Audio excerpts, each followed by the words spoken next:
Vou seguir a mesma dinâmica, chamar um para vez por causa da apresentação, que aqui fica sempre ruim, né? Um monte de cabecinha, a gente não consegue ver a apresentação atrás. Então, eu chamo para a mesa a Marta Martins de Moraes, que trabalha no Centro de Memória da Faculdade de Medicina de Botucatu. E, nesta ocasião, a coordenadora é a Vera, né? Se eu não me equivoco, e, nesta ocasião, representa o Centro de Memória. Bom dia. Eu queria começar agradecendo a oportunidade que o CEDEM está dando, né, para os centros de memória se conhecerem, trocarem experiências. Ontem foi um dia muito proveitoso, né, com muitas coisas para a gente aprender e trocar. Quero também justificar a ausência da Vera, que é a supervisora da seção técnica de comunicação da Faculdade de Medicina, que não pôde estar aqui hoje, mas fez de tudo para a gente estar aqui e poder falar sobre o nosso centro de memória lá. O meu nome é Marta, eu tenho formação na área de arquivo, de fotografia, entre outras coisas.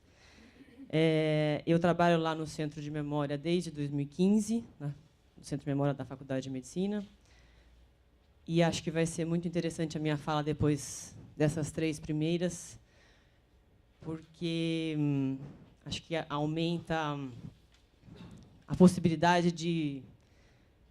eu vou conseguir mostrar jeitos diferentes que os centros de memória podem acontecer, né? A começar pela minha relação com o centro de memória lá. Eu não sou funcionária da Unesp, eu presto serviço como arquivista para o Centro de Memória da Faculdade de Medicina. E a hora que eu contar um pouquinho a história, vocês vão entender mais ou menos por quê. Outra coisa também que eu acho que é importante dizer é que eu sou de Botucatu, nasci em Botucatu, vivi lá até os 20 anos, mais ou menos. Fiquei 20 anos fora e voltei agora há 3 anos.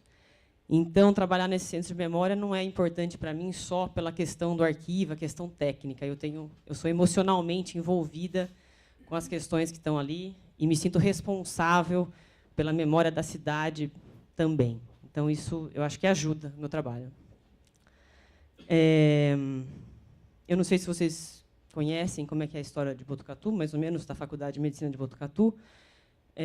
A Faculdade de Medicina de Botucatu, ela existe como Faculdade de Medicina desde 1977, com a criação da Unesp.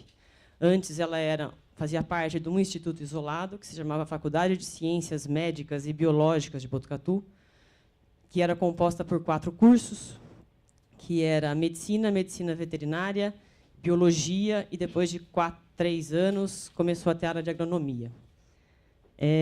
Depois de 77, com a chegada da Unesp, a Faculdade de Medicina, então, passou a existir como ser único, né? E o Centro de Memória, então, faz parte desta Faculdade de Medicina. Eu vou começar, então, a contar aqui um pouquinho da história do Centro de Memória. Eu fiz aqui várias anotações, mas eu acho que eu vou optar por contar a história do jeito que eu tenho vivido ela. Primeiro, eu queria dizer que eu fico muito feliz, e se eu fosse o Centro de Memória, eu diria assim: ai, que bom que eu encontrei os meus novos irmãos mais velhos. Eu fico muito feliz de encontrar aqui os irmãos mais velhos. Que o CEDEM, né, eu já conhecia, mas outras experiências de centros muito mais maduros, muito mais avançados, porque, como vocês vão ver, o Centro de Memória lá o Centro de Memória da Faculdade de Medicina é um bebê feliz, resistente, forte, mas é um bebê. Então, o Centro de Memória foi criado em 2007. Ele é integrado à Seção Técnica de Comunicações da Faculdade de Medicina. Ele foi criado pelo desejo de um professor que era sensível a essa questão da memória, o professor Sérgio Miller, que, em 2007, era o diretor da Faculdade de Medicina. Então, o professor teve essa ideia e criou esse Centro de Memória. E o Centro de Memória passou a existir. E a primeira coisa que aconteceu no Centro de Memória foi a professora Isaura Bretan, que era colega do professor, colega do professor, que é historiador e também tem formação na área de arquivo. Eu imagino que eles começaram esse projeto, sonharam esse projeto juntos. Então, eu imagino que tenha sido, ele criou o Centro de Memória, o que a gente vai fazer? Vamos começar pela recolha de documentos.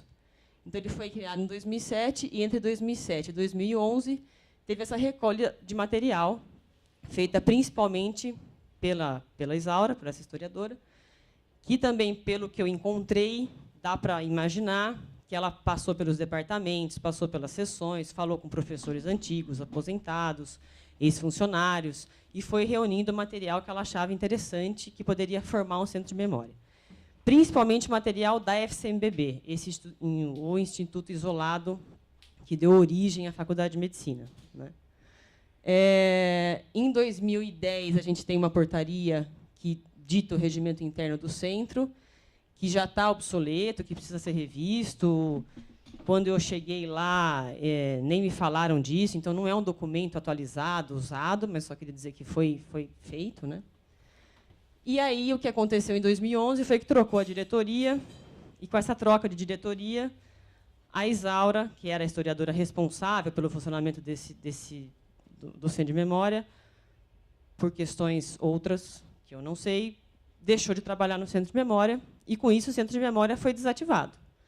Não foi oficialmente desativado, mas não tinha ninguém para tratar os documentos do Centro de Memória, nem ninguém para fazer ele andar para frente, né? Mesmo com essa inatividade, em junho de 2012 foi feita uma comissão do Centro de Memória, oficialmente, pela diretoria da Faculdade de Medicina, que era formada por alguns professores, pelo pessoal da Seção Técnica de Comunicação. A Solange, depois, se eu estiver aqui falhando alguma coisa, pode me ajudar, se eu esquecer, porque ela participou, acho que, desse processo. E, em dezembro de 2014, foi inaugurado, como a gente diz lá, reinaugurado oficialmente o Centro de Memória. E eu chego nessa história em 2015. Eu estava aqui em São Paulo, queria voltar a Botucatu, fiquei sabendo que tinha lá o Centro de Memória, fui lá conhecer e entendi a questão. Falei, não, temos aqui uma sala com essa documentação reunida pela historiadora Isaura, mas a gente não tem corpo técnico para tratar isso, e isso aqui está à espera. De vez em quando, algumas pessoas da Seção Técnica de Comunicação vêm aqui, tentam tratar algum documento, mas a gente não sabe como fazer. A gente já abriu umas caixas, daí eu faço aquela pergunta, já tiraram coisas? Já, tiramos umas coisas que a gente achou. Mas tudo bem, a situação é essa, basicamente temos aqui os documentos reunidos sem nenhum tipo de tratamento. E aí eu apresentei um projeto para a diretoria de tratamento desse acervo. E o projeto foi aceito, e eu comecei a trabalhar lá, então, em janeiro de 2015. É importante dizer, como eu presto serviço, esse de 2015 até hoje, infelizmente, houve muitas interrupções no trabalho, porque trabalha 3 meses, depois trabalha 6 meses. Apesar da diretoria estar sempre apoiando o meu trabalho, sempre apoiando esse tratamento documental, aconteceram interrupções, mas que não impediram de o tratamento continuar acontecendo, mas aconteceram assim, interrupções. Então, a primeira etapa do trabalho foi fazer um diagnóstico, né? Geralzão, entender o que a gente tinha na casa. Desse diagnóstico, de um jeito bem sumário, a gente levantou esses dados, né? Eram mais ou menos 140 caixas, que é super pequenininho, né? Perto do que já foi apresentado aqui. As fotografias, bem rico o acervo de fotografias, tem mais ou menos 4.700 ampliações, 4.500 fotogramas, 1.700 slides, 6.400 fotos digitais. Fitas VHS, microcassetes, cassetes, disquetes, DVD e objetos tridimensionais. Aquela coisa bem híbrida, né? Temos material de arquivo, temos material de museu, temos material de biblioteca. Então, esse era o estado inicial da coisa. Vale dizer que tudo isso sem nenhum tipo de identificação, sem nenhum tipo de tratamento, nada. Tinha algumas listagens, a gente conseguiu encontrar algumas listas dos DVDs que batiam com a realidade, mas, em termos de entender a organicidade do acervo, nada. Então, aqui eu descrevo bem rapidamente assim, as etapas que a gente já passou. De janeiro a junho de 2015, teve esse diagnóstico, né? Nesse diagnóstico, a gente conseguiu identificar ali mais ou menos 18 coleções e um fundo, que depois viraram 17 coleções e um fundo. Aproveitamos para separar os documentos de acordo com o seu gênero documental, porque tinha fotografia degradando junto com papel, isso sempre deixando as remissivas, sempre mantendo o respeito à proveniência do que tinha quando tinha, né, essa informação. Aí a gente conseguiu fazer esse guia do acervo, que dá essa ideia bem sumária, até trouxe aqui, se alguém quiser dar uma olhada. Aproveitamos que as fitas tinham uma organização prévia, uma listagem, e digitalizamos as fitas para CD, e publicamos, né, lá internamente esse guia. Aí, numa segunda fase, que foi de outubro de 2015 a dezembro de 2016, eu achei que era mais interessante a gente começar o tratamento pelos documentos textuais, porque eu entendi que, com os documentos textuais iriam me contar sobre o acervo, sobre a história da faculdade, né, iam me falar coisas que depois ia ser mais fácil eu tratar as fotografias e os objetos tridimensionais e as fitas, se eu tivesse mais compreensão daquele acervo. Então, eu entendi que era mais interessante começar pelos textuais, e, normalmente, é o que é mais pesquisado, apesar de não ter muita pesquisa, a gente não é muito conhecido. Assim. Nessa primeira fase, então, eu optei por tratar os documentos textuais, com exceção do acervo da FCMBB, que é o maior, é o robusto. Então, eu também falei, bom, vamos deixar ele por último, vamos tratar aqui o resto de coisas, que são vários acervos, acervo de doação de professor, tem um pouquinho de material só da Unesp, tem um pouquinho de material da Faculdade de Medicina, tem muita publicação periódica e tem doações de professores pessoais, que também é um mundo vasto. Então, eu entendi que era mais interessante a gente começar por aí e deixar a FCMBB, que é a joia, para mais adiante. Então, nessa primeira etapa, a gente identificou 17 coleções e fizemos um inventário dessas coleções individualmente. Tem inventário de cada coleção, colocamos em umas caixas novas, demos um tratamento mínimo de tirar grampo, mas uma coisa bem básica. Organizamos pouco material bibliográfico que tinha lá, que é bem pouca coisa. Organizamos também documentos relativos ao centro de memória que tinha, como é que faz, vamos ter uma política de acervo. Não dá muito bem ainda, porque como é que a gente fala para um professor que o centro de memória não recebe esse tipo de documento? Então, ainda isso é uma coisa ainda um pouco incipiente, assim.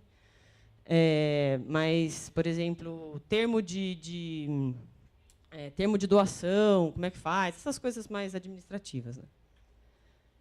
E agora, desse ano, teve uma interrupção de 6 meses, em 2017.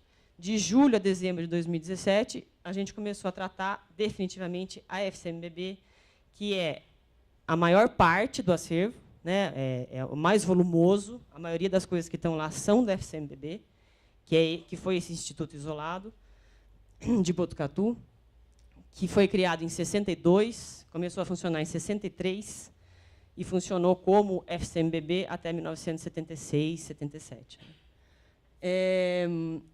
Ele é o maior, né? Tem mais ou menos cerca de 70 caixas, que não é muita coisa. São documentos administrativos, documentos de professores, documentos de movimento estudantil. É muito rico o acervo. A gente tem uma luta em relação a esse acervo, é que ele está espalhado ainda. Ele é um acervo assim que eu sei, porque eu já fui pesquisar em outros lugares, bibliotecas, falei com professores.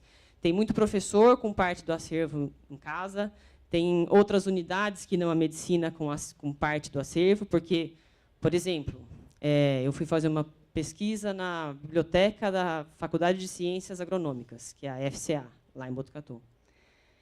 Ela tem muito material da FCMBB. Por quê? Porque ela era FCMBB também antes da Unesp.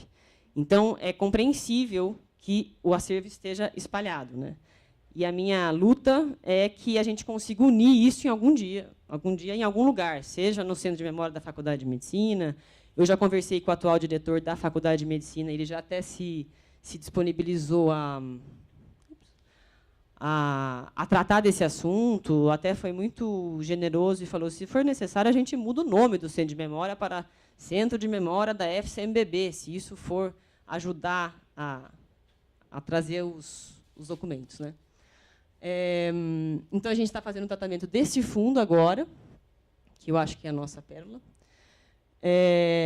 Para falar em termos técnicos, a identificação, descrição e disponibilização do material hoje, a gente tem os documentos, a gente fez toda a descrição em planilhas de Excel, documento Word, esses documentos aqui, que é o inventário e o guia, que pode ser, isso está naquele acervo digital que chama Acervo Digital, né, da Unesp, está disponibilizado lá. E a gente pretende acabar isso até agora, ao final de dezembro de 2007, só textual. Estamos só falando de acervo textual. Como trabalho a ser realizado, né, no futuro, em relação ao acervo, ainda falta o tratamento das fotografias, dos audiovisuais, do acervo tridimensional, a higienização e acondicionamento, uma digitalização, né, da seleção de alguns documentos mais importantes, e a implementação do sistema de gestão de arquivo, que a Solange apresentou aqui, que pretendemos fazer parte disso, né? Em termos institucionais do Centro de Memória, fazer, né, um planejamento estratégico, um plano administrativo, museológico, enfim, ou uma mistura disso tudo, fazer uma política de aquisição de acervo, que a gente não tem, definir procedimentos, regras de consulta, pensar nessa disponibilização, como é que esse centro de memória pode ter uma cara para fora, como é que as pessoas chegam, um site, essas coisas. Os desafios é acabar o tratamento deste acervo que existe lá, porque eu entendo, até às vezes as pessoas falam, mas por que vocês não divulgam mais? Eu acho muito perigoso a gente divulgar o centro de memória e a pessoa chegar lá para pesquisar uma fotografia e eu falar, mas isso a gente não tratou ainda, né? Então, eu entendo que o importante é tratar todo esse acervo que a gente tem hoje. Como ele não é muito divulgado, ele não recebe muitas doações, o que eu também acho bom para agora, que é o interessante que não receba, né? Porque senão a gente não vai conseguir assim, entender qual é a vocação, o que a gente recebe, o que a gente não recebe. Então, a ideia é acabar esse tratamento desse acervo que existe lá, disponibilizar para o público, recolher essa documentação do FCMBB, que eu acho que é fundamental. O Centro de Memória obter reconhecimento e ser respeitado, porque acontece muito de eu tenho o primeiro livro de atas da reunião tal, mas eu não vou doar para vocês ainda. Não se fala isso, né? Claro, mas percebe-se que eu não tenho confiança para dar para vocês um documento que eu guardei durante 40 anos. E eu compreendo absolutamente. Manter um fluxo contínuo de trabalho e, se der certo, né, aumentar a equipe. O que mais que eu podia falar? É que eu trouxe aqui algumas coisas que são lá, umas coisas interessantes do acervo.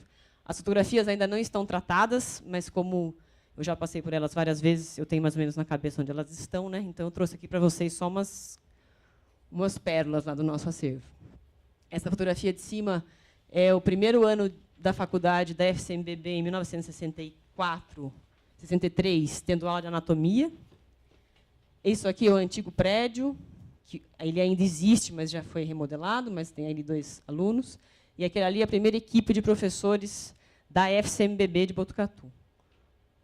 Aqui é uma outra coisa também que a gente é bem procurado, é que a sede, né, de Botucatu, uma das coisas que foi importante para a FCMBB ser instalada em Botucatu é que Botucatu tinha esse hospital que foi construído para os tuberculosos lá. Só que quando ele não acabou de ser construído, mas enquanto estava sendo construído, mudou-se o modo de se tratar os tuberculosos e entendeu-se que não era interessante deixar todos os tuberculosos dentro de um hospital. Estou quase acabando, 0 minutos.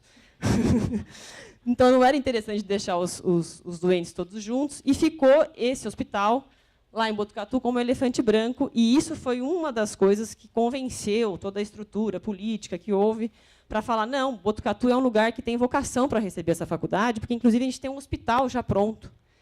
E a grande sacada do hospital é que ele era Hospital dos Tuberculosos. Então, ele tem um T aqui, ó, e um H. E uma das coisas que acontecem muito, esse ano, o HC, que é o Hospital das Clínicas, fez 50 anos. E aí eles vão lá para o Centro de Memória para procurar, porque, vamos ver como é que foi a evolução. E aí vamos procurar foto, porque ainda não está tratado o acervo, para mostrar a evolução, né? Porque a gente pode ver que o T e o H sempre se mantêm aqui, e como a faculdade cresceu, né? Então, isso é uma das coisas que é muito procurada, as fotografias aéreas, etc. e tal. Aqui são só alguns documentos. Esse aqui é um chamado para a população do primeiro vestibular que teve em Botucatu para essa faculdade. Ali é um edital da comissão de trote de 65. Esse aqui é um esclarecimento da população que tem muito documento lá de movimento estudantil, é uma coisa muito forte. Aquele ali é o primeiro livro de assinatura dos primeiros alunos que passaram na Faculdade de Medicina, na faculdade, que antes não era só medicina, na faculdade, né, em Botucatu. E é só isso. Quer dizer, não é só isso, tem mais, né? Obrigada, Marta. Peço desculpas pelo rigor do controle no horário, mas logo eu, imagino, controlando o horário de todo mundo, mas é o que me compete hoje. E eu chamo para a mesa a professora Denisa Soares de Moura, que vai apresentar o Centro de Documentação e Apoio à Pesquisa Histórica da Unidade de Franca. Bom dia. Eu não vou apresentar PowerPoint. A minha fala ela vai seguir mais... acho que ela tem mais um tom pessoal, que foi a experiência que eu tive dirigindo, coordenando, né, o nosso Centro de Documentação e Apoio à Pesquisa Histórica, mais ou menos entre 2008, mais ou menos, e 2013. Eu estou aqui representando o nosso supervisor, que é o professor Ricardo Alexandre Ferreira. Ele, por obrigações acadêmicas, não pode estar aqui, e a professora doutora também, Ana Carolina Viotti, que é a nossa historiógrafa, mas que também, por obrigações acadêmicas, ela não pôde estar. Eu sou professora do Departamento de História e do Programa de Pós-Graduação. E, como o próprio nome diz, Centro de Documentação e Apoio à Pesquisa Histórica, né? O nosso centro ele tem essa dupla missão. Ele surgiu em 1983, por iniciativa dos professores do programa de pós-graduação. E aí foi recolhendo, assim, ele foi constituindo o seu acervo ao sabor das pesquisas individuais desses professores. Nós não somos uma unidade auxiliar, autônoma, estamos subordinados ao Departamento de História, não temos verba própria, portanto, dependemos da verba do nosso departamento. Se vocês entrarem no site do campus de Franca, vocês vão entender, portanto, essa nossa relação de subordinação ao Departamento de História, porque nós não temos um link nosso ali visível, né? Vocês precisam entrar no Departamento de História e, a partir dali, acessar esse nosso centro de documentação. O perfil do nosso acervo, se vocês me perguntarem qual é o perfil do acervo, é um perfil absolutamente diversificado, né? Quer dizer, perfis, nós temos perfis. Eu posso falar bastante à vontade da documentação referente ao período colonial, porque eu sou especialista em Brasil colônia, e parte da documentação que está lá, por exemplo, a documentação do projeto Resgate Barão do Rio Branco, que é toda uma documentação de um organismo português de administração das colônias, mas a gente tem o da América Portuguesa em especial, que eu consegui, na ocasião em que eu estava à frente do SEDAP, consegui, trazendo a coordenadora geral, Esther Bertoletti, para um evento que nós organizamos, e aí, portanto, nós temos essa documentação, né? São 300 CDs, com correspondência de todas as capitanias do Brasil com o Conselho Ultramarino. Na ocasião que nós recebemos essa documentação, eu realizei projetos individuais que estavam ali na fronteira entre a pesquisa e a extensão. Por exemplo, eu, a partir de um recorte temático, organizei um instrumento de pesquisa junto com alunos da graduação do curso de História. Mas nós temos também assim, documentos que são coleções fragmentadas, elas não têm assim uma unidade, de jornais, por exemplo, né, professores que trabalharam com o período republicano e aí reuniram o Correio Paulistano, a província de São Paulo. Nós temos professores que desenvolvem projetos de pesquisa no campo da história da música e, portanto, reuniram ali algum acervo de música popular brasileira. Eu sei que nós temos coleções de LPs lá, de música popular. O material ele está, em grande medida, nós temos microfilmes, né? Algumas parcerias foram feitas com o Arquivo do Estado na ocasião em que eu estive, nesse período que vai mais ou menos de 2008, como falei para vocês, a 2013, como fruto também das minhas pesquisas individuais. Nós fizemos lá um acordo com o Arquivo do Estado e aí conseguimos os microfilmes dos maços de população, que é também uma outra documentação de São Paulo colonial, em especial, né? Então, eu diria que esse é mais ou menos a cara, né, do nosso centro de documentação. Ele tem um acervo bastante fragmentado, e que foi surgindo ao sabor das pesquisas individuais e também a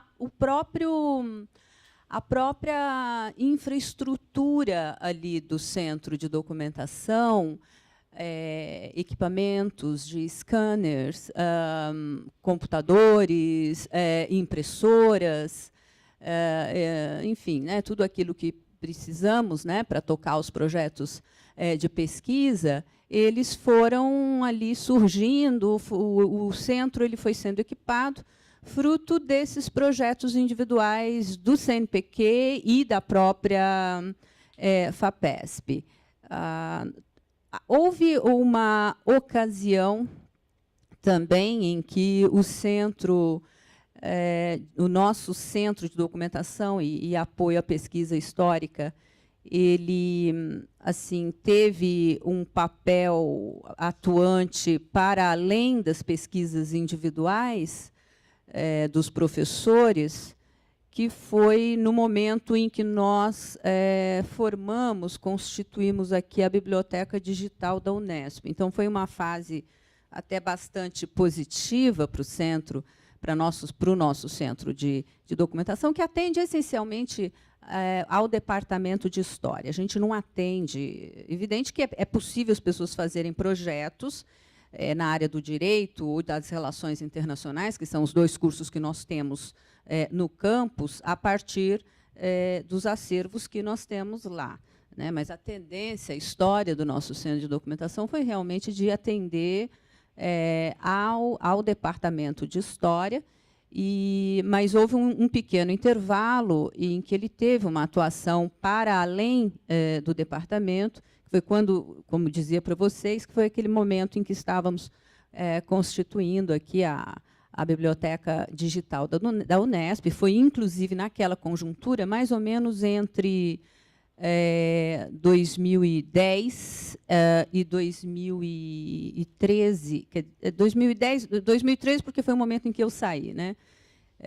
Mas naquele momento nós, em virtude da demanda mesmo de formação do acervo digital da Biblioteca Digital da Unesp, nós tínhamos também um equipamento que, na época, ele era... parece que haviam apenas 2 no estado todo de São Paulo, que era, em 2010, um scanner planetário que digitalizava jornais abertos, né? Hoje, isso é absolutamente difundido, mas, naquela ocasião, não. Era um equipamento que nós que a Unesp, o CEDAP, ele havia conseguido, pela atuação de professores anteriores que passaram ali no centro de documentação. Então, via FAPESP, conseguiram esse equipamento, que é um equipamento alemão, ainda está lá. E aí, naquele momento, nós conseguimos ter um historiógrafo, por exemplo, porque até então não havia um historiógrafo, né? Quando eu assumi o SEDAP em 2008, mais ou menos, foi meio ali na boa vontade, né? Aquela coisa de estar, né? Você está começando a carreira, então está já cheio de crenças, né? Então aí assumi, toquei aquilo por um tempo e nós conseguimos uma historiógrafa que é hoje, que é a Carolina, que está lá ainda hoje. E na ocasião em que conseguimos esse historiógrafo e que, ao mesmo tempo, coincidiu com recursos, né, que haviam do PDI mais volumosos, uma disposição fundadora, né, da universidade, no sentido, vamos fundar uma biblioteca digital. Aí tivemos assim vários projetos. Eu mesma tive um projeto individual de digitalização de uma coleção que está na Biblioteca Digital da Unesp, que é uma coleção de documentos coloniais sobre a história de São Paulo. Naquela ocasião, também conseguimos atrair muitos alunos, tanto bolsistas como voluntários, para participar desse projeto maior, né, que era de constituição da Biblioteca Digital da Unesp, e isso também acabou animando as pessoas a desenvolverem, atraiu, né? O SEDAP teve essa fase até 2013, mais ou menos, que também acabou, em virtude do projeto maior, atraindo os projetos individuais dos professores. Hoje, o SEDAP, o Centro de Documentação e Apoio à Pesquisa Histórica do Campus de Franca, ele está envolvido em alguns projetos de digitalização de jornais dos municípios. Então, por exemplo, eles estão fazendo a digitalização do jornal de Barretos. O SEDAP ele dá apoio também para os estudantes que têm projetos de iniciação científica. A função é essa mesmo, né? Como eu disse para vocês, é o apoio à pesquisa histórica. Então, por exemplo, meus alunos que trabalham, que têm projetos em História do Brasil Colônia, ou mesmo os alunos do curso de História do Brasil Colônia, quando precisam desenvolver trabalhos, então recorrem à documentação. Quer dizer, ele acaba dando suporte não só para a pesquisa acadêmica individual, de iniciação científica, mas também para os trabalhos que eles precisam desenvolver em sala de aula. Eventos também que organizamos, né, os eventos temáticos. E existe também um projeto que está em andamento, que é de digitalização das atas do Instituto Histórico e Geográfico de São Paulo, né? Então, alguns projetos individuais ainda continuam vinculados ao SEDAP, e existe também um projeto temático que faz uso ali dos recursos materiais e também documentais. Tá? Bem, é mais ou menos isso que eu tinha para apresentar aqui para vocês. Acho que deu para dar uma ideia do que é esse nosso Centro de Documentação e Apoio à Pesquisa Histórica. Obrigada.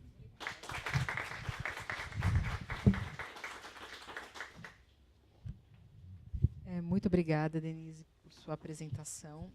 E agora eu chamo à mesa a professora Natália Tognoli, né, do Centro de Documentação Histórica Universitária de Marília, para realizar a última apresentação da manhã e logo abrirmos para debate. Eu também não trouxe a apresentação, mas eu vou abrir o site da Unesp para mostrar para vocês um pouco do SEDUM. Eu sou professora no curso de Arquivologia na Unesp de Marília. Sou formada em arquivo pela primeira turma do curso, né? E acabei ficando por lá também. E há 2 anos eu estou à frente do SEDUM. O SEDUM foi criado em 99. Ele está subordinado administrativamente, né, vinculado, né, administrativamente ao Departamento de Ciência da Informação, onde a gente tem os cursos de Arquivologia e de Biblioteconomia. E um pouco diferente dos demais centros que a gente viu hoje, o SEDUM ele funciona como um laboratório, né, para os cursos mesmo de arquivologia e biblioteconomia.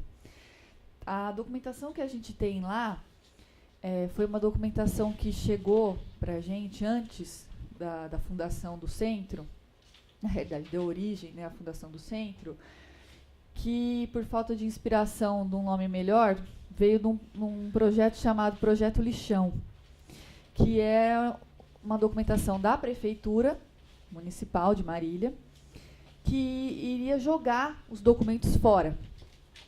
Então foi um caminhão, né, interceptado por uma professora na época. Ficou na frente. Foi bem assim. Ela viu que esse caminhão estava com os documentos da prefeitura e que ele ia ser jogado fora, os documentos iam ser jogados fora, e ela interceptou o caminhão e levou lá para o centro de documentação. Na época ainda não era um centro de documentação, né? E na realidade, a Unesp tem duas unidades, né, na cidade, e na unidade mais antiga ficou esses documentos lá. E durante muito tempo, esses documentos eles foram sendo tratados aos poucos pelos alunos de biblioteconomia, né, porque naquela época a gente ainda não tinha o curso de arquivologia. Então, eles foram previamente higienizados e reunidos em caixas, né, enfim, até chegarem os professores de arquivo e os alunos e a gente começar a trabalhar esse material. Então, naquela época, e ainda hoje, o que a gente tem, chegou do fundo da prefeitura, né, essa documentação administrativa de algumas secretarias, de 1929 a 1970, alguns também bem degradados, né, decorrência, porque antes também da gente higienizar, eles já estavam numa situação bem ruim, né. Da Delegacia Regional de Polícia, também uma documentação administrativa e policial. Também recolhemos uma parte dos documentos da própria Unesp, por isso que é Centro de Documentação Histórica e Municipal, né? E Histórica Universitária, perdão. E aí a gente tem plantas e memoriais descritivos, os vídeos de alguns eventos que foram promovidos pela Unesp, cartazes desses eventos, e a documentação agora também de iniciação científica, que está lá, mas a gente não está tratando, não. Está só alocado lá. E aí, recentemente, a gente recebeu também eu estava lá, recebi o telefonema da Biblioteca Municipal, da coordenadora, que falou que ia jogar fora todos os jornais da cidade, que eles iam mudar de prédio e que eles não queriam levar os jornais, né, para lá. E que se a gente não recolhesse, eles iam jogar fora. Então, aí nós arrumamos um espaço, né, e recolhemos essa documentação, esses jornais, né, mas ainda não está tratado também, não. Então, assim, como ele é um laboratório, né, ele é aberto ao público, claro, quem quiser pesquisar, mas a documentação está sempre a gente ainda está organizando isso. Os estágios dos alunos, todos os estágios, a maioria, né, são feitos lá. Então, o estágio de conservação, a gente tem um laboratório de conservação, é feito lá. O estágio de descrição, a gente usa a documentação de lá. Que mais? Classificação também. Exercícios de tipologia, de identificação de tipologia documental, de diplomática, a gente usa toda essa documentação. Então, assim, é um centro um pouco diferente nesse sentido. Ele funciona mesmo como um laboratório para os nossos alunos, né? E a partir daí, algumas pesquisas de alguns docentes são desenvolvidos, mas as pesquisas que são desenvolvidas ali no centro não necessariamente têm ligação com essa documentação. Na realidade, é o espaço que a gente utiliza em comum, tá? Bom, aqui o serviço está a disponibilização de consultas, a gente disponibiliza também, às vezes as pessoas ligam. Como a Marta falou, né, a gente não tem uma organização ainda, então a gente não divulga isso para a população para não correr esse risco da pessoa chegar lá e a gente falar, não, olha, a gente ainda está trabalhando, isso aqui eu ainda não tenho e tal. Mas a gente tem essa intenção, por isso que esses estágios, eles são feitos lá para aproveitar esse trabalho dos alunos, que é lógico que é sempre feito com a supervisão dos docentes, e de utilizar isso aí como depois para fazer esse plano de classificação e o inventário dessa documentação. Então, a gente, às vezes, recebe pedidos de consulta, as pessoas vão até lá, procuram o que elas querem, né? A gente tem mais ou menos já organizado, e a gente percebe que tem ocorrido uma consulta muito grande dos jornais, né? As pessoas buscam mais os jornais. Desde que os jornais foram para lá, pelo menos uma vez por semana, a gente tem alguém buscando nesses jornais. Então, assim, é meio que uma prioridade agora trabalhar esses jornais, tratar esses jornais, porque a gente percebeu que tem uma demanda, né, que com certeza a biblioteca fazia, né, e que acabou passando para a gente, meio que daquele jeito, né. Então, o nosso centro acaba também funcionando, como a Ana Maria falou ontem, né, suprindo um pouco essa questão dessa falta de interesse do poder público nessa documentação, né, que ia ser jogada fora, e embora a gente ainda não disponibilize para o público, mas ela está lá, e se a pessoa precisar, fica à vontade para pesquisar. Tem umas fotos aqui, só para vocês verem. Essa é a fachada do nosso centro. Uma parte do acervo também. E aqui também a gente tem os mapas, as plantas, né, da faculdade, dos prédios da faculdade. E esse aqui é o laboratório de conservação, que é de responsabilidade da professora Thelma. Bom, eu acho que é isso. Não tenho muita coisa para falar, assim. Na verdade, não preparei nada. Achei que fosse mesmo só uma discussão, assim, né, uma mesa redonda para a gente discutir. Mas eu acho que aproveito para parabenizar a Sônia pela iniciativa, que eu acho que também foi assim, incrível, da gente poder se reunir, ver quais são os centros que tem, trocar um pouco de experiências, né?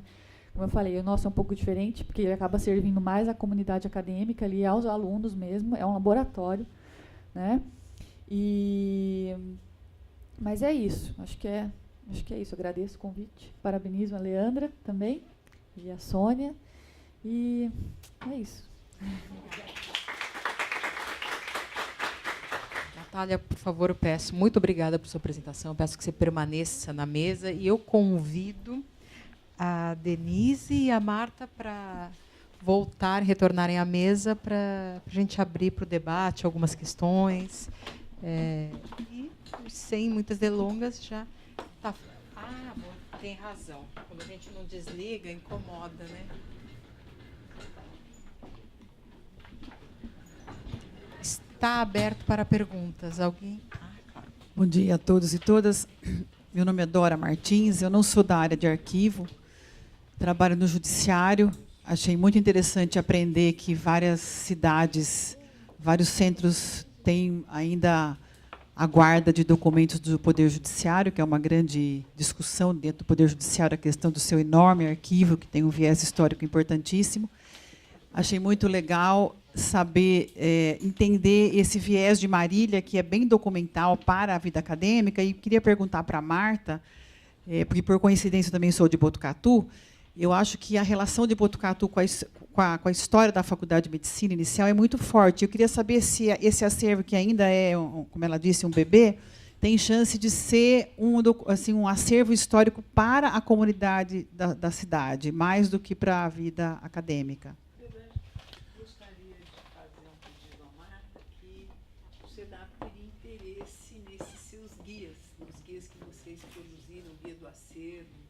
Do inventário, a gente gostaria de conhecer, né, se você pudesse mandar para a gente. Eu vou fazer questão de ir lá, levar ou então, pessoalmente, porque eu também tenho muito a aprender com vocês, então eu vou lá. Nossa, então vai ser um prazer. Sim, claro. Não, mas eu mando por e-mail e também... Claro. Que é o importante. Boa tarde. Vou começar com algumas considerações e, posteriormente, com a minha pergunta.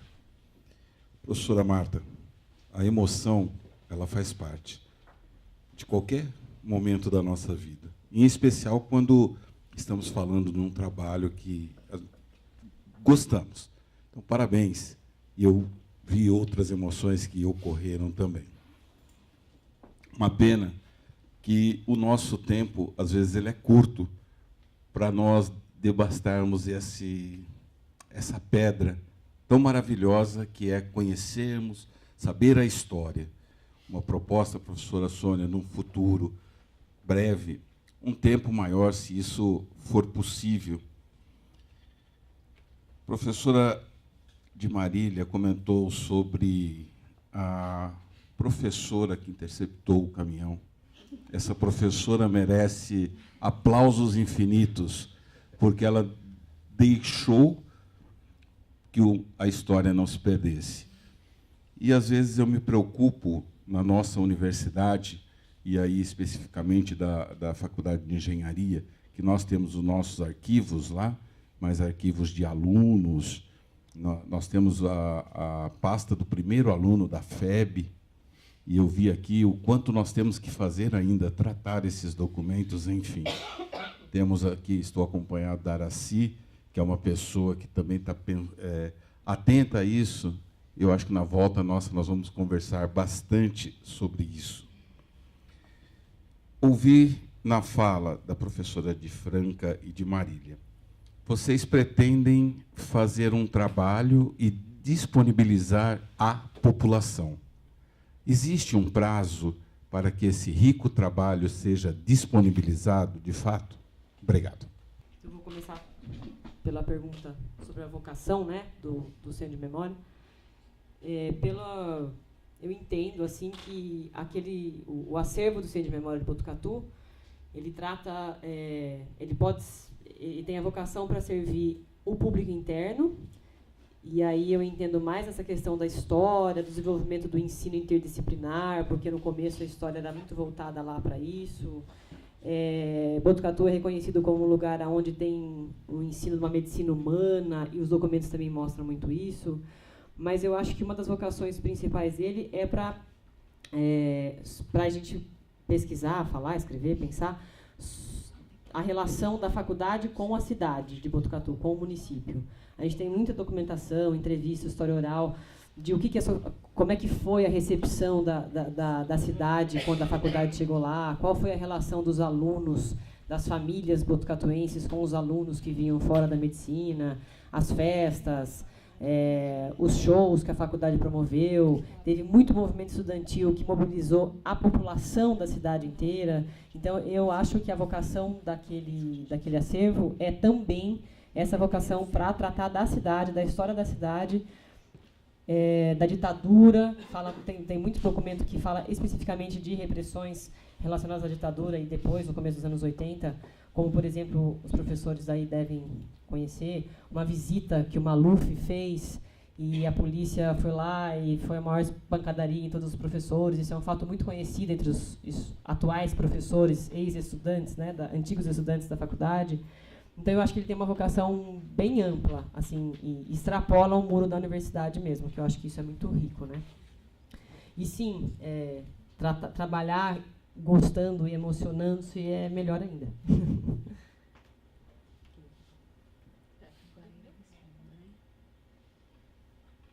Agradeço a questão do colega de Bauru. Eu entendo que você me perguntou sobre a conclusão dos projetos, né, que vem tendo andamento lá. Olha, eu posso te dizer que sim, olha, os nossos projetos, eu vou falar do período em que eu estive lá. Eu consegui, vou te dar exemplos de 2 projetos que eu concluí.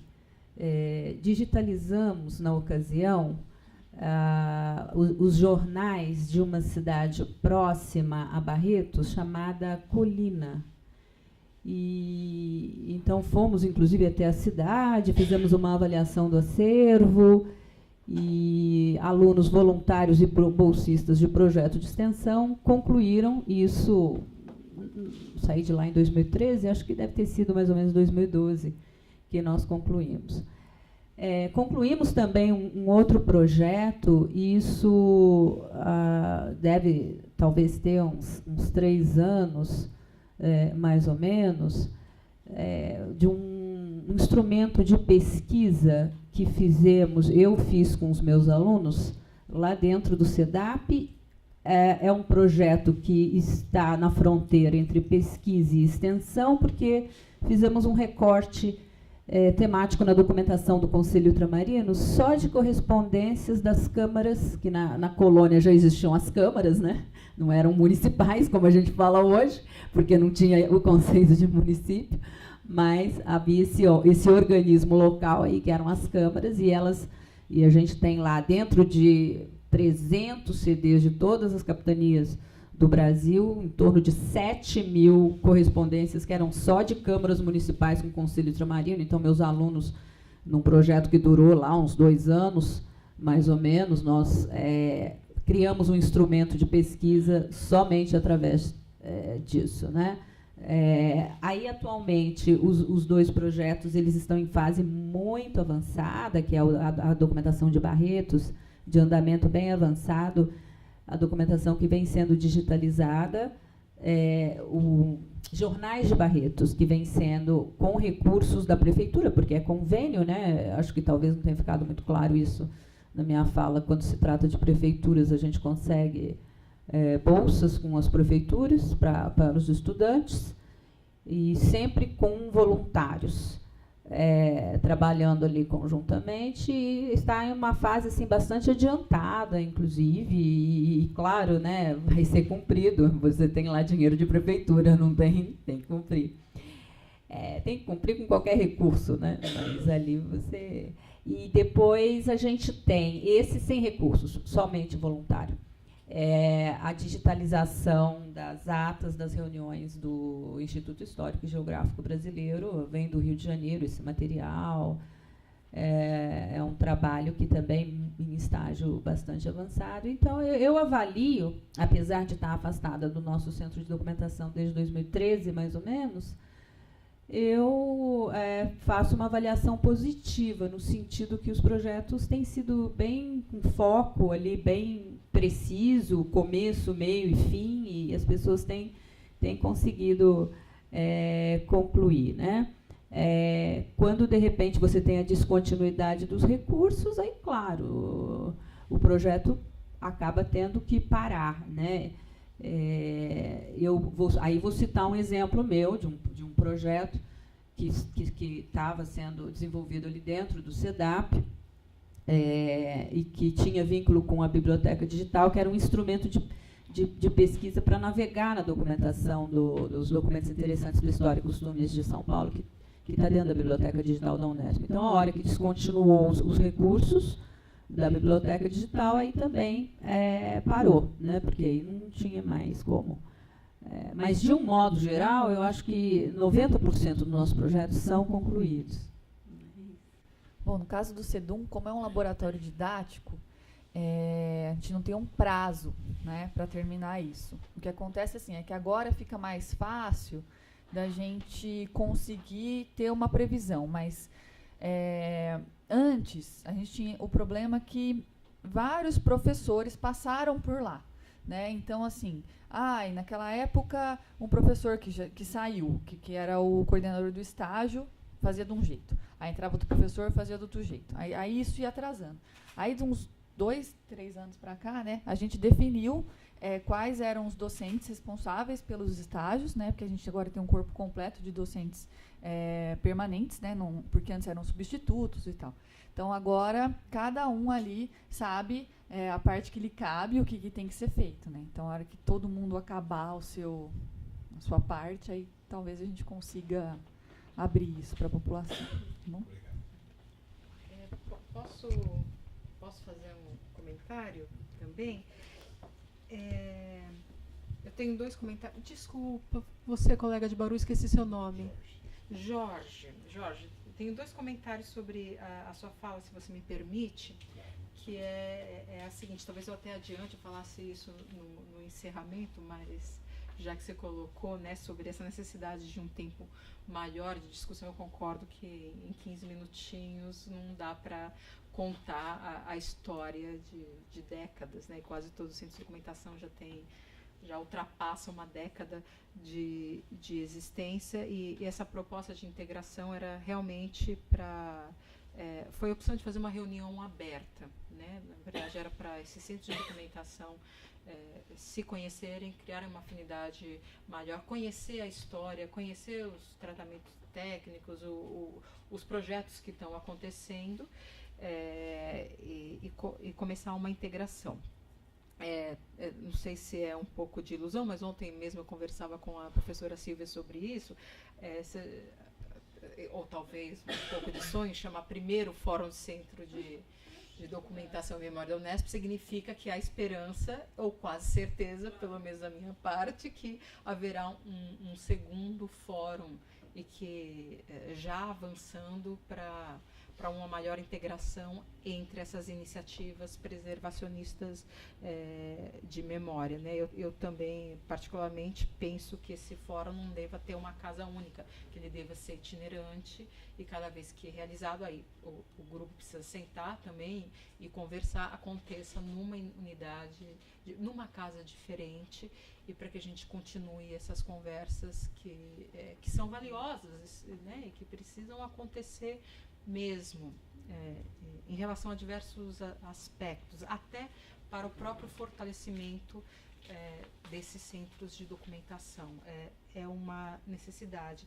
E eu também vou tomar a liberdade de comentar um pouco, complementar o que a Denise e a Natália colocaram aqui sobre finalização de projeto, continuidade de projeto e novos projetos, sobre chamar atenção um pouco, talvez uma visão um pouco administrativa de centros de documentação, mas a necessidade de um planejamento estratégico, né? Eu cheguei a ser coordenadora também do CEDUM, já acho que umas 2 gestões. Eu fiquei entre 2012 e 2014, mas também teve uma gravidez aí no meio do caminho, eu não cheguei a ficar gestão inteira completa ali. Depois eu acabei assumindo o CEDEM, e já trabalhei 10 anos no Arquivo do Estado, trabalhei em algumas outras instituições, e o que a gente percebe? A ilusão de ter 100% do acervo organizado, disponibilizado, digitalizado, é a meta, é o horizonte que a gente pretende alcançar, mas isso não acontece do dia para a noite, são anos de trabalho.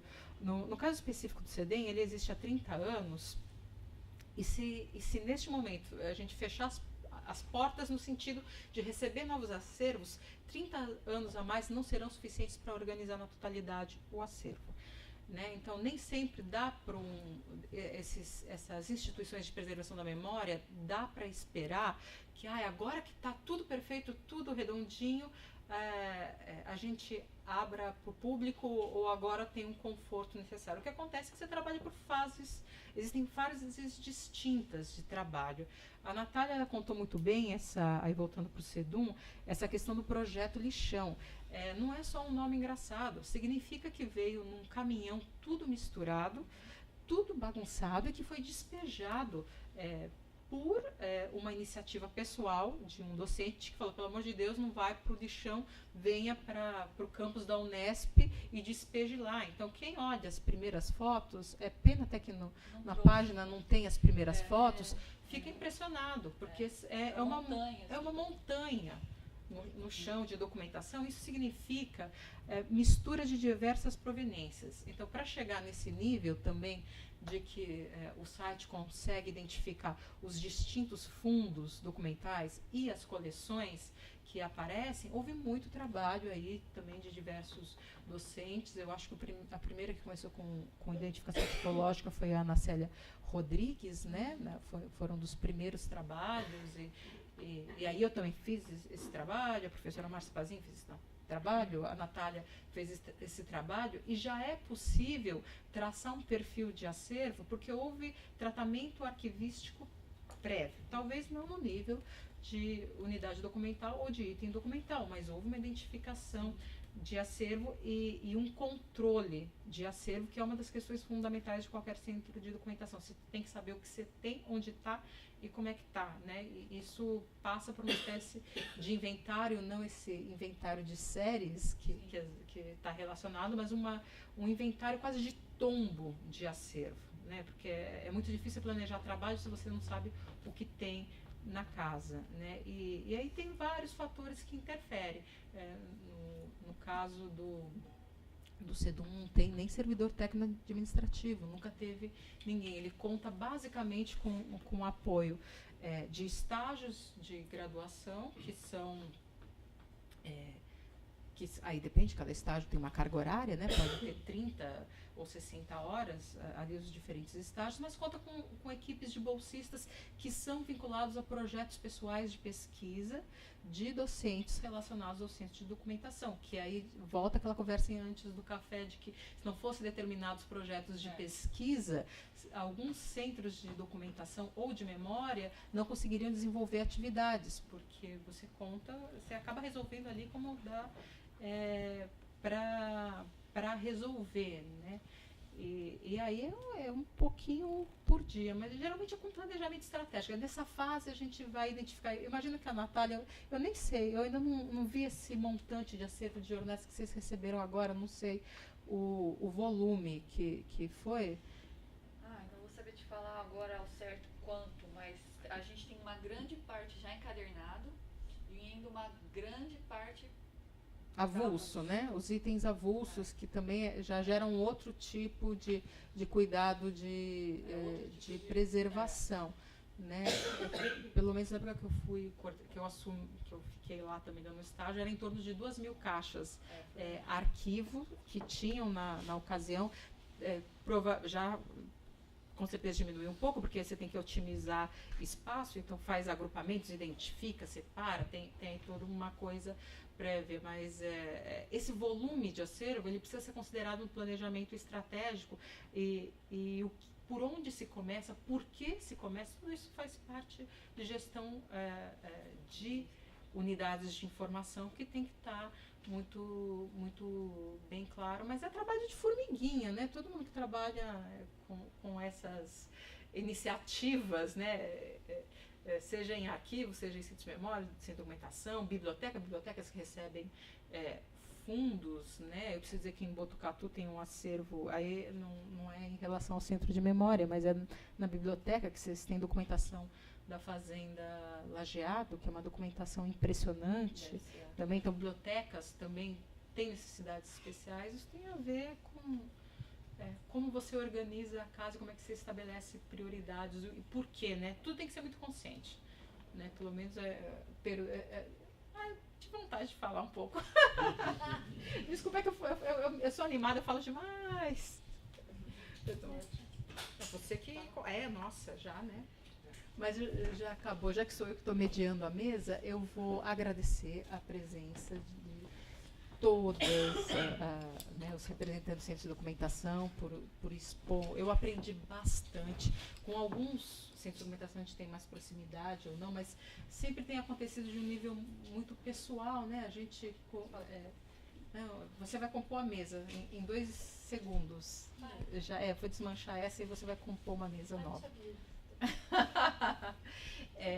Às vezes a gente tem, mas mais por iniciativa pessoal ou por ocasião também, porque a gente se encontra em eventos específicos, a gente conhece o que acontece nas outras realidades, mas eu pessoalmente eu não tinha esse panorama geral de todos os centros de documentação. Eu acredito que foi muito rico, aprendi bastante com a experiência de cada um, porque cada centro de documentação tem a sua realidade própria e atende às necessidades também as estruturas administrativas com a qual estão vinculados.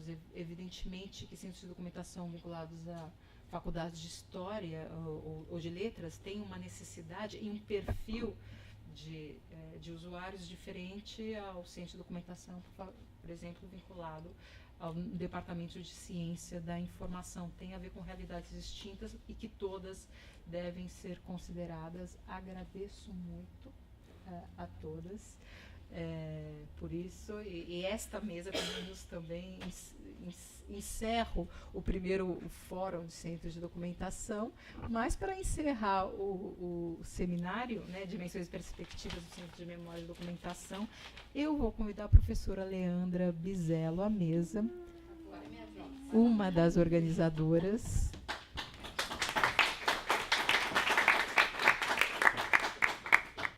gostaria de agradecer a todos e a todas que vieram aqui no CEDEM participar de alguma maneira do evento. É um evento que assim eu considero bastante importante para a universidade, para a instituição, do ponto de vista da documentação. Eu não sei se eu estou falando. Do ponto de vista da documentação, a gente tem... Esse aqui é um trabalho bastante importante, porque nós estamos num trabalho bastante avançado com a documentação institucional, né, a documentação produzida pela universidade, a documentação produzida administrativamente e cientificamente. Fizemos já um trabalho bastante grande com a gestão de documentos, né? Toda atividade meio ela está orientada em relação à sua destinação, né? Portanto, temos uma tabela de temporalidade, um plano de classificação já instituído, publicado. Isso é muito importante para a memória da universidade, para a construção do seu patrimônio documental. Estamos finalizando o mesmo movimento das atividades fim, isto é, do ensino, pesquisa e extensão, todos os documentos que são produzidos para esse fim, né, para o fim da universidade. E isto é, também estamos tomando conta desse patrimônio documental, produzido e recebido pela instituição de uma forma bastante generalizada. Uma instituição que, como a gente viu aqui, refletida no seu centro de documentação, tem uma diversidade muito grande. Então, a diversidade não é só regional, dentro do próprio estado de São Paulo, mas é uma diversidade de trabalho mesmo científico, né? Quer dizer, todo centro de documentação está pensando na geração da ciência, em como essa ciência vai ser guardada, ou ainda naquilo que estimula a ciência, né? Porque a gente notou aqui, pelo menos, discutiu um pouco, como cada centro de documentação se importa com a produção científica, no fim e ao cabo, né? Os centros de documentação no Brasil, centros de documentação, centros de memória, que são subordinados às universidades, que partem das universidades, eles suprem esse buraco, vamos pensar assim, que o Estado brasileiro não dá para os seus pesquisadores, né? De uma forma bastante generalizada. Eu tô trabalhando essa ideia. Então, eu acho esse evento um evento importante tanto para a universidade, então, de uma forma institucional, como disse a Sônia, para a gente se conhecer, para a gente ter uma compreensão das nossas dificuldades enquanto centros de documentação, das experiências que cada um fez, né, até para outras universidades, aproveitar outras experiências. A ideia do primeiro dia foi exatamente essa, né, aproveitar experiências de fora da nossa universidade, experiências de excelência, como da Fundação Getúlio Vargas, que faz fronteira com a nossa instituição, né? Então, eu fiquei bastante contente com tudo que aconteceu aqui, como uma organizadora, tendo como parceira a Sônia e todos os funcionários do CEDEM, que foram ótimos, quer dizer, uma equipe eficiente, rápida, de eficácia sensacional. Então, está todo mundo de parabéns aqui do CEDEM, né? Falo assim tranquilamente, porque conheço todos. E, mais uma vez, espero que que tenhamos frutos. Eu, francamente, vou me empenhar para o segundo fórum.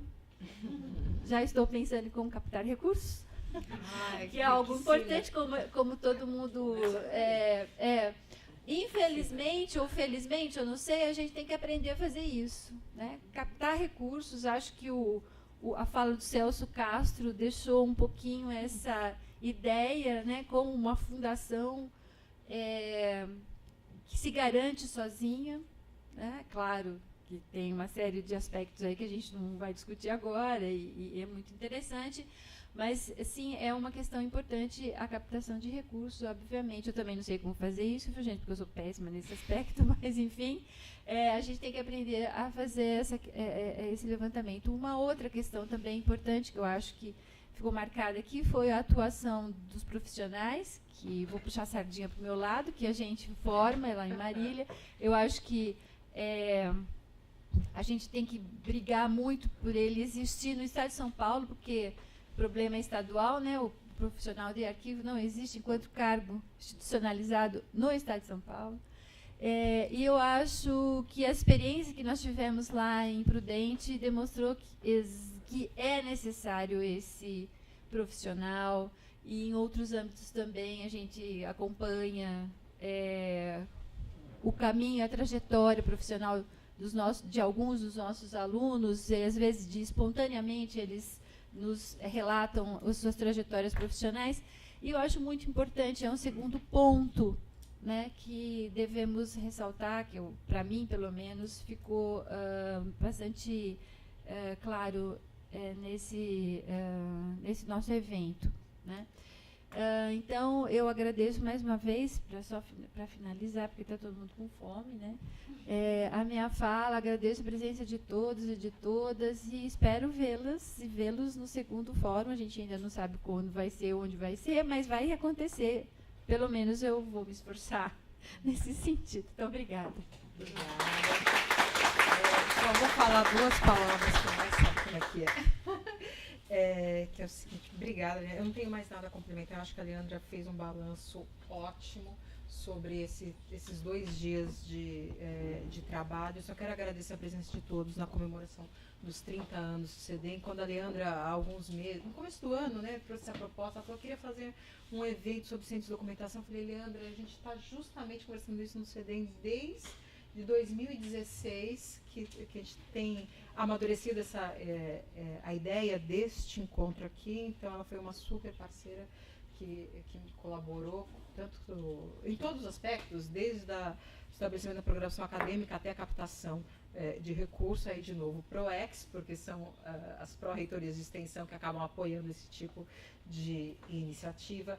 Eu preciso fazer, sim, aqui um agradecimento especial à equipe do CEDEM, a todos em geral, mas eu vou tomar liberdade de, nominalmente, agradecer a Genira Chagas, essa moça bonita que está aqui na frente, que sem ela...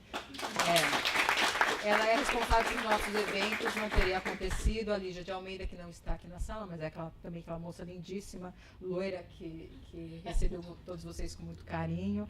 Ao pessoal de um projeto específico aqui, que é o Projeto Boré, a Jaqueline, também uma arquivista, uma egressa do curso de Arquivologia, a Gabriela, a Luciana, Thiago, o Julian, que é quem deu, essa equipe deu apoio total à realização desse evento. A gente precisa agradecê-los, e eu não posso terminar sem agradecer ao público, né? Porque sem público a gente não tem seminário. Muito obrigada a todos por ter nos dado essa alegria de compartilhar a comemoração dos 30 anos do CEDEM durante esses 2 dias. Obrigado e uma boa tarde a todos.